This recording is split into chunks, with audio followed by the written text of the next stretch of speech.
Avui dia trobar feina és tota una cursa d'obstacles, oi? La competència és brutal. Però la qüestió no és només competir, sinó destacar. Avui veurem exactament com fer-ho, com construir una candidatura que no només passi el primer filtre, sinó que de veritat obri portes i aconsegueixi aquella feina que busquem.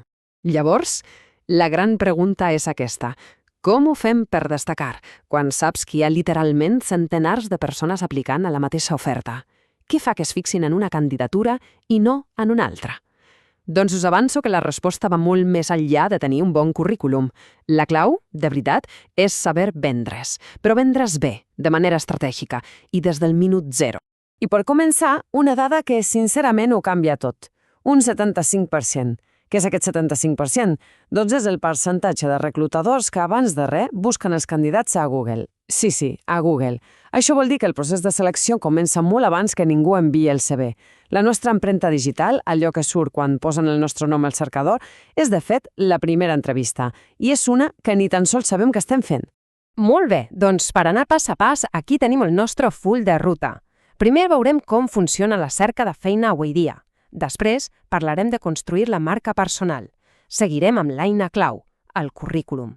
Explorarem què hi ha més enllà del CV i, finalment, com superar el procés final. Anem per feina. Som-hi! Primer punt, la cerca de feina avui. I és que les regles del joc han canviat, i molt. La tecnologia ho ha capgirat tot.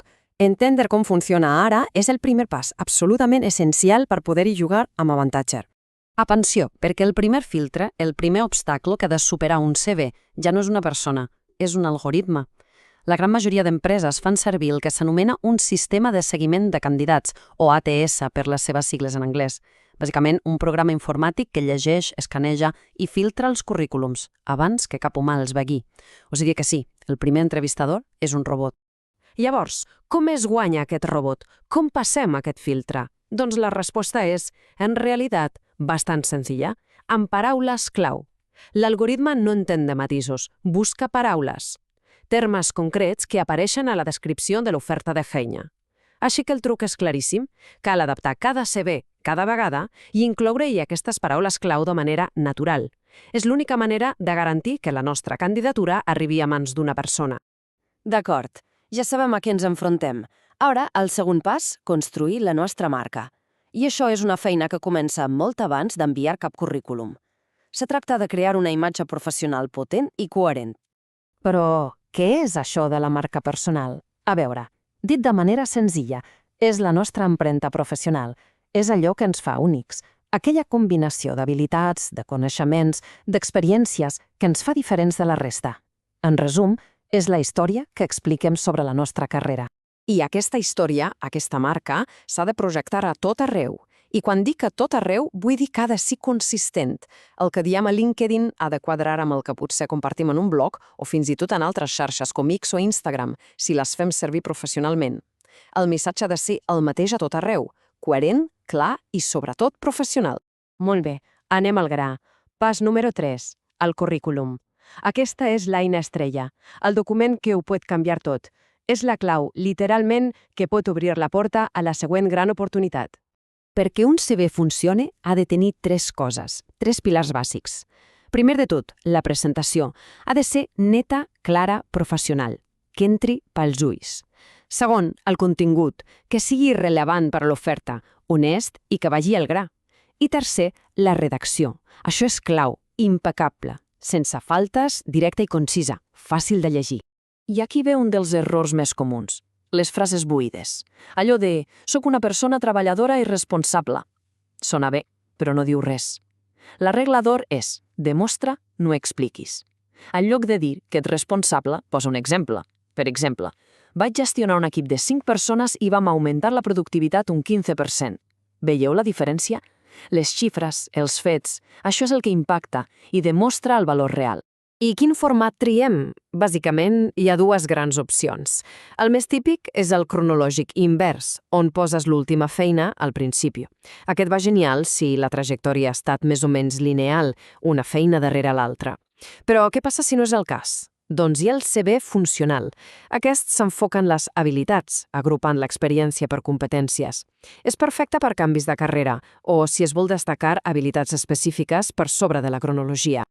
Però un bon CV va més enllà de l'experiència. Què més hi hem de posar? Doncs, per descomptat, les competències tècniques, idiomes, programari que dominem, les hard skills, però també les interpersonals, les soft skills, treball en equip, comunicació, són crucials. Si no hi ha molta experiència, els projectes acadèmics o el voluntariat són or pur. I per últim, no oblidem les certificacions i cursos online, demostren iniciativa i ganes de seguir aprenent. Perfecte. Ja tenim el CV. Però n'hi ha prou? La resposta és no. Una candidatura potent necessita un kit d'eines de suport.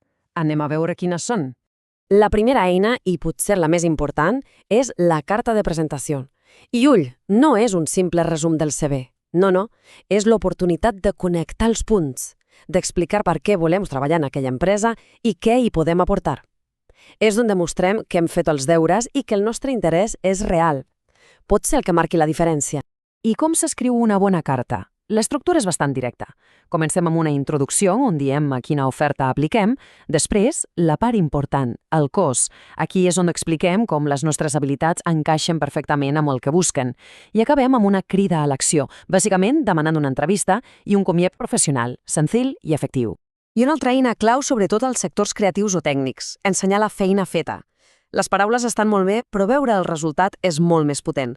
Un portafoli, una pàgina web personal o fins i tot un perfil de LinkedIn ben detallat amb exemples són la prova del cotó. És el demostra, no expliquis, portada al següent nivell.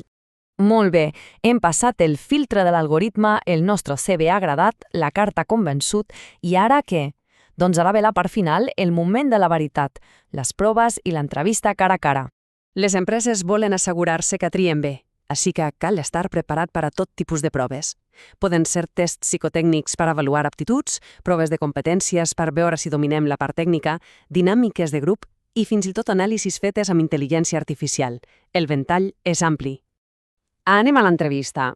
Abans d'entrar per la porta, 3 coses bàsiques però que sovint s'obliden. 1. La puntualitat. Arribar 5 o 10 minuts abans és perfecte. Ni més ni menys. 2. La roba. Cal investigar una mica l'estil de l'empresa i adaptar-s'hi. I 3, i això és molt important, ser amable amb tothom, des de la persona de recepció. La impressió comença molt abans de donar la mà a l'entrevistador. I un cop som a dins, a la cadira, aquí la comunicació no verbal és gairebé tan important com el que diem. Cal parlar de manera clara, mantenir un to de veu ferm però tranquil. El contacte visual és clau, però sense fixar la mirada de manera incòmoda. I molt de compte amb els gestos, res de braços creuats, que sembla que estiguem a la defensiva, ni de jugar nerviosament amb un bolígraf. El cos també parla, i cal que digui confiança i professionalitat. Al final, si ho pensem bé, tot es redueix a una cosa: saber explicar la nostra pròpia història professional. Fer-ho de manera convincent, estratègica i, sobretot, autèntica. Aquesta és la clau per construir una candidatura que de veritat destaqui. I la pregunta final és per a cadascun. Estem preparats per explicar la nostra història?